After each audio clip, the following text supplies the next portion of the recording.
Alright, I will be doing a quick video on this Japanese Type 2 naval variant of the naval variant of the Japanese Type 2 mask made by Sanko. As you can see, it is a copy of the M9 but with SAD lenses and a very nice little XL valve cage. There are a few other differences. So obviously the lens shape is different. The crimping on them, as you can see, is different. Other than that, there is the nape strap.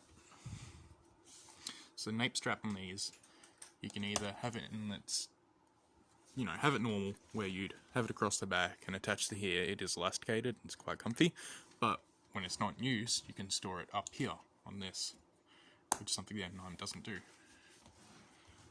or any other M9 variant I can think of. Alright, other than that, another thing that I think is really cool about the mask is inside the filter is this very pretty blue. May just be the naval variants, I'm not sure. There's the Japanese naval insignia. You'll find that on the bag too. So there's the cap, goes on the filter. Now my one has had all of its valves completely disintegrate into, well, caramel toffee looking stuff. I'll take this off and show you. There, and that's what's left of the valve.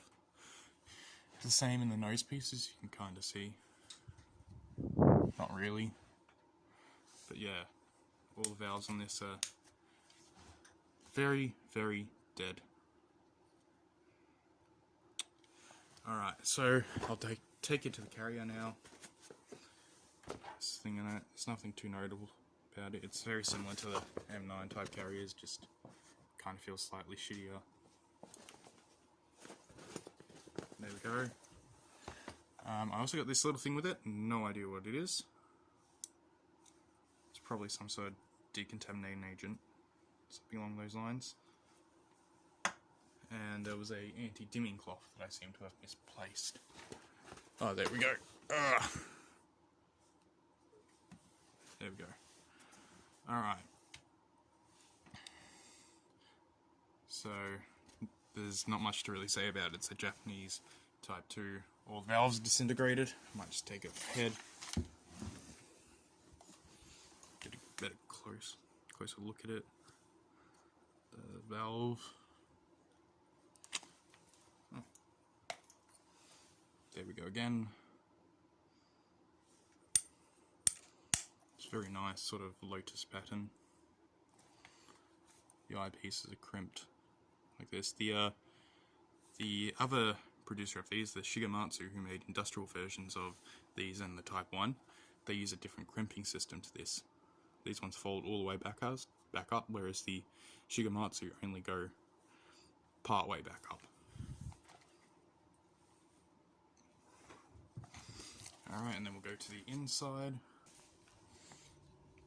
As you can see, nothing too out of the ordinary for a M9 type mask. There's the producer mark, Sanko Chemical Company. As you can see over there, I've now brought out the Japanese Type 1 made by Shigematsu.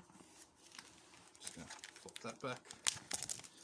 Sort of triangle strap similar to some older US masks. Can't remember the exact names of the ones that use them, but they're less common. So I might as well quickly show this off and the differences. You can see the crimping doesn't go all the way. But other than that, it's meant to have a little tag there, but it doesn't. Mine doesn't. Very stretched lenses. There's a production mark up the top. The nose cup is different to that of the US M3 and M4 masks, at least on the industrial versions. It's this, which is a better system overall. It seems to be to me. There we go.